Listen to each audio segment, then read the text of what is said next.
People who study classical music have become very proficient at a particular tradition which grew up in Europe in a couple of hundred years.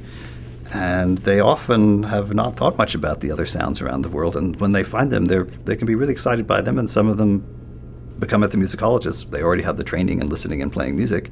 And others of them take some of that music and try it out in their own styles and become composers that fuse various traditions together.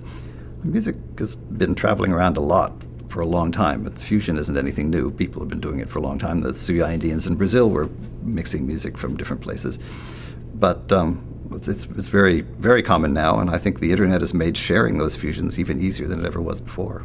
There's a tradition in Western European classical music composers to look at the local traditions of the country that they were in and to create compositions based on that music, but altering it in very significant ways to new harmonic structures and new larger sort of musical structures. That came apart partly because of the growth of nationalism, in which different regions of Europe were trying to establish their own independence and difference, and so composers were adding to that and building on that. But it also happened in the United States, where you had composers building on American folk song in the 1930s and 40s. What is happening now is somewhat different because people aren't looking to their own traditions necessarily to create fusions. They're actually looking around the whole world. The world is much more accessible than it was, and nationalism is in a sense being transcended by an international and global awareness of music and societies that wasn't true so much in the past.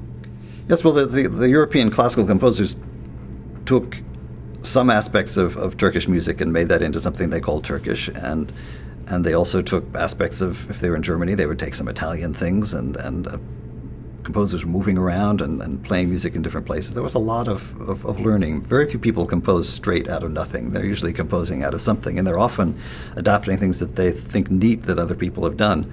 And today we'd probably get in trouble with copyright agencies for some of the things that the European composers were doing without second thoughts. In fact, as homage rather than as a ripoff.